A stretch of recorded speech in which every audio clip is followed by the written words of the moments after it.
오늘 함께 나누실 하나님의 말씀은 구약성경 역대하 21장 1절의 말씀입니다. 여호사밧이 그의 조상들과 함께 누움에 그의 조상들과 함께 다윗성에 장사되고 그의 아들 여호람이 대신하여 왕이 되니라. 아멘.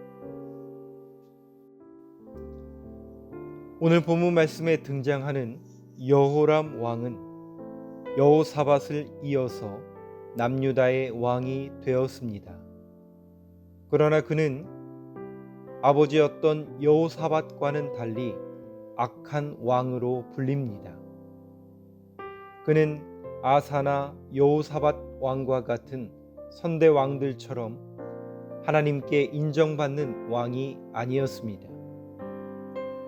그는 남유다의 왕들 가운데 매우 악했던 왕 중에 하나로서 백성들에게도 홀대와 냉대를 받고 열조의 무덤에도 묻히지 못하는 비운의 왕이었습니다. 그렇다면 그가 이렇게 실패한 왕이 된 까닭은 무엇일까요? 먼저는 그가 아합과 이세벨의 딸이었던 아달랴가 여호람의 아내가 되었다는 것이 실패한 왕이 된 주요 원인이 되었다고 할 수 있습니다. 그의 아내였던 아달랴는 그의 어미 이세벨처럼 우상 숭배에 찌들어 있었고 피에 굶주렸던 야심가였습니다. 이런 부인을 맞이한 여호람 왕은 어찌 보면 매우 불행한 사람일 수 있습니다. 또한 오늘 본문의 5절 말씀에 보면 그가 이스라엘 왕들의 길로 행하여 아합의 집과 같이 하였으니 라는 기록을 통해 볼 때 그의 환경은 남유다의 다른 왕들과는 달랐을 것입니다. 즉 여호람 왕은 사악한 왕의 대명사인 아합이 장인이었고 이세벨을 장모로 두었습니다.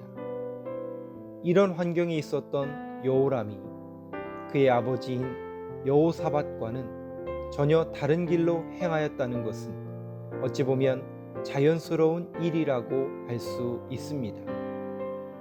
왜냐하면 인간은 환경의 지배를 받을 수밖에 없는 존재이기 때문입니다. 하지만 과연 이것이 그가 타락하게 된 원인의 전부일까요? 그렇지 않습니다. 만일 그렇다면 좋은 환경을 가진 사람은 타락하지 말아야 합니다. 그러나 환경이 좋은 사람도 다만 악의 길로 갈 가능성이 적은 것일 뿐 다 선한 길로 가는 것은 아닙니다. 좋은 환경에서도 악의 길로 가는 사람들이 나오는 것이 현실입니다. 실례로 아담과 하와의 타락을 들 수 있습니다. 아담과 하와가 살던 에덴 동산에는 악이란 없었습니다.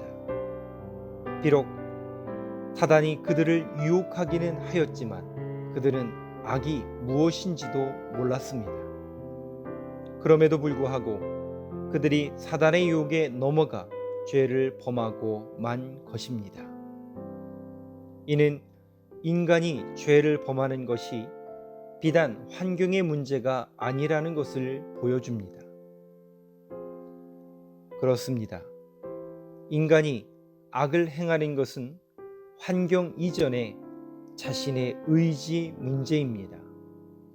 이는 악한 왕이었던 아하스에게서 선한 왕 히스기야가 나오고 선한 왕이었던 히스기야에서 남유다 왕들 가운데 가장 악한 왕으로 불렸던 므낫세가 나온 사실로도 확인할 수 있습니다. 그리고 사실 본문의 여호람 왕도 그리 환경이 나쁜 것만은 아니었습니다. 그는 무엇보다도 훌륭한 아버지를 두었습니다. 그는 선친이었던 여호사밧 아래서 계속해서 좋은 신앙에 대하여 배웠을 것입니다. 그럼에도 불구하고 그는 잘못된 길로 빠지고 만 것입니다. 그러므로 우리는 환경이 전적으로 우리의 미래를 결정하는 것이 아니라는 것과 우리의 죄는 우리의 의지에서 기인한다는 것을 인정해야 합니다. 하나님께서는 사람에게 자유의지를 허락하셨습니다. 그리고 사람들은 그러한 자유의지에 따라 선을 택하기도 하고 악을 택하기도 하는 것입니다. 그러므로 성도 여러분, 하나님 앞에서 선한 삶을 살길 원한다면 무엇보다도 선한 의지를 가지고 자신의 자아를 하나님께 복종시키시기 바랍니다. 또한 죄를 범하였을 때는 죄를 범할 수밖에 없었던 원인을 환경으로 돌릴 것이 아니라 자신의 나약한 의지에 있음을 고백하고 회개하시기 바랍니다.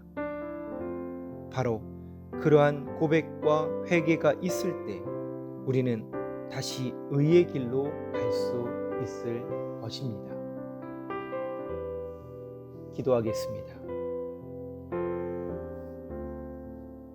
내 영혼을 소생시키시고 자기 이름을 위하여 의의 길로 인도하시는 하나님, 거짓과 부패와 죄악이 많은 이 세상 가운데 저희들을 주님의 선한 영으로 채워주셔서 선한 길로 인도하여 주옵소서. 오늘 우리에게 주어진 이 하루도 의의 길로 우리를 이끌어 주옵소서. 언제나 우리를 쉴만한 물가와 의의 길로 인도하시는 우리 구주 예수님의 이름으로 기도합니다. 아멘.